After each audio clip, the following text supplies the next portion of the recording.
એક ભાગ ધરાશાયી થઈ ગયો છે, શું થયું? એકચ્યુઅલી ડ્રોઈંગ હોલ છે આપણે ડ્રોઈંગ હોલ બિલ્ડિંગ જે છે મેઇન એનો ડ્રોઈંગ હોલનો પાર્ટ છે એટલો પાર્ટ થોડોક કોલેપ્સ થયો છે. The rest of the building તો ઇન્ટેક્ટ છે, પણ હવે આજે એક્ઝામિનેશન હોય એટલે અમે લોકોએ એ બિલ્ડિંગનો યુઝ આજના દિવસ પૂરતો ન કરતા આ એક્ઝામિનેશન અમે બીબીએમમાં શિફ્ટ કરી છે. ઘટના કઈ રીતે બની હોય કોઈ ખબર છે? લગભગ રાતે 12 વાગ્યાની આસપાસ આ બધું બનેલું છે. એટલે હવે શું થયું શું ન થયું, કારણ કે આજે એક્ઝામિનેશન છે એટલે અમારું ફોકસ અત્યારે આજની મેઇન સવારનું સેશન અને બપોરનું સેશનની એક્ઝામિનેશન પર છે. એના પછી એનું બધું એનાલિસિસ થશે કે ભાઈ કેમ આ બધું થયું. રિનોવેશનનું કામ કઈ ચાલુ એવું કઈ?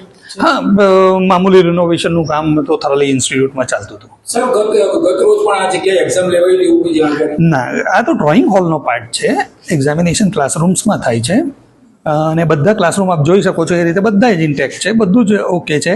પણ બિકોઝ એક પાર્ટ હતો એટલે આપણે એવોઇડ કરીએ કે ભાઈ આજનો દિવસ ન લઈએ ત્યાં એક્ઝામિનેશન. સર અમે બહારથી આવ્યા ત્યારે 2-3 જણ વાત પણ એવું કરતા હતા કે ડ્રિલ મશીનના કારણે આવું થયું છે. ડ્રિલ મશીન જે વીક પાર્ટ હતો ને તે આગળ માર્યું એના કારણે આ બિલ્ડિંગ પડી છે. હવે એ એફએસએલના રિપોર્ટ પરથી ને એના પરથી નક્કી થશે. આ તો લોકો તો જાતની વાતો કરશે, પણ જૂની ઇમારત હશે. આ 1958માં આ બિલ્ડિંગનું ઇનોગ્રેશન